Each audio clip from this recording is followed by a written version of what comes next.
So here in the field you can see the ground is pretty bare. It's mostly either mulched with Mypex or black plastic, or the ground is bare, waiting to receive the plants that we've been carefully growing in the prop house. So in this video we're going to look at what we've done to prepare the ground and the aspects that we've thought about to make a really good ground for our lovely plants to grow in. So zooming in here on a vole run, which isn't exactly what we want in our ground for our plants, but it's a good example of one of the aspects that we're looking at particularly, which is making sure there's enough aeration and drainage. So aeration is really important for several reasons for plants. Firstly, plant roots need air to thrive.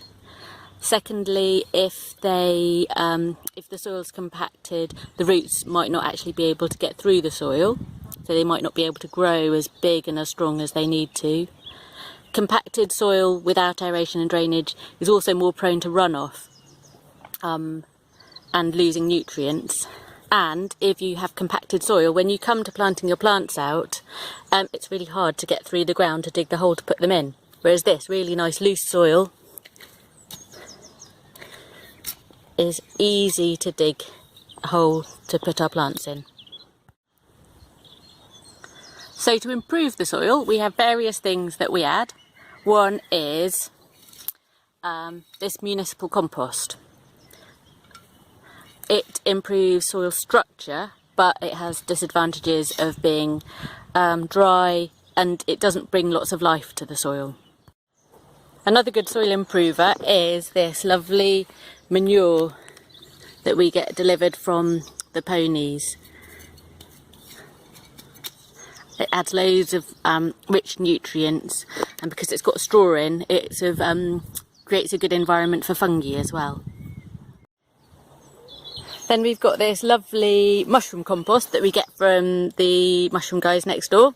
This is the pile that some of us made a couple of months ago, which is composting down really nicely. And best of all, here is the compost that we make here on the farm from our own materials from the greenhouses and the fields. So the greenhouses have just been cleared. Here are the piles that have just been made over the past few days.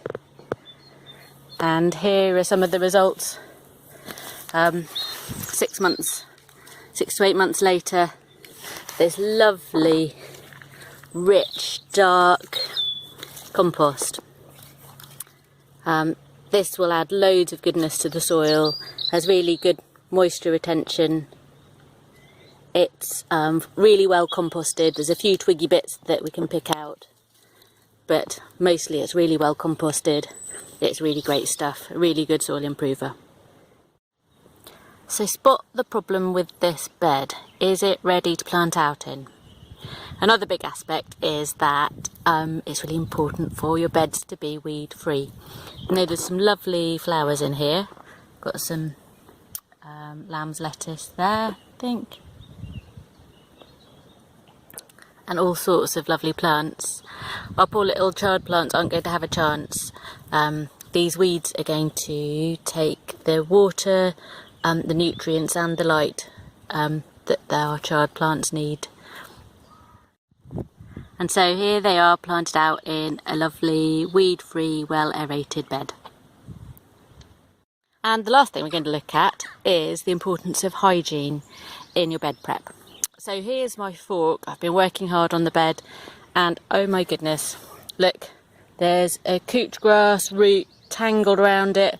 We've got a dandelion root still tangled onto it, and we've got some dandelion seeds there, the seed head, and it's covered in soil. There might be some onion white rot in that soil. If I go and use this fork straight away on another garden bed, I'll be spreading all of those diseases and weeds. So I'm going to give it a good clean. And the other thing is that if I just leave it covered in soil like that, look at all that soil on it, it's not going to be good for the tools. So I'm going to look after my tools, stop the spread of pests and diseases and weeds, and give my tools a good clean before using them in other spaces.